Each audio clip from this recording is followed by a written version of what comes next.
Hello guys, কেমন আছো তোমরা সবাই? আমি তো খুব ভালো আছি। তাই তোমাদেরকে নিয়ে এলাম একটা জায়গায়। হ্যাঁ হ্যাঁ, জানি জানি তোমরা সবাই জানো, সবাই ঘুরে গেছো, পুরনো হয়ে গেছে, কিন্তু আমি তো নতুন এসেছি বলো।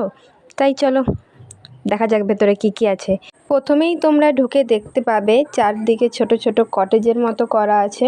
তোমরা বাইরে বসেও খেতে পারো এবং ওনাদের ভেতরে এসি রুমও আছে। বাইরে বসে খেলে তোমরা প্রকৃতির মজা নিতে নিতে খাবে। ভিতরে ঢুকেই মনে হবে কোনো ছোটোখাটো একটা গ্রামে চলে আসছো। চারিদিকটা এমনভাবে ওরা সাজিয়েছে, আর সামনেই একটা ছোট্ট, এই জিনিসটাকে কি বলে আমি জানি না, কিন্তু খুব ভালো লাগছে দেখতে। এবার চলো, চারিদিকটা তো দেখা হলো একটুখানি, এবার ভেতরে গিয়ে দেখা যাক ওরা কেমন কি করেছে। তো ওখানে দেখতে পাচ্ছ বং পিৎজার লোগো দেওয়া আছে।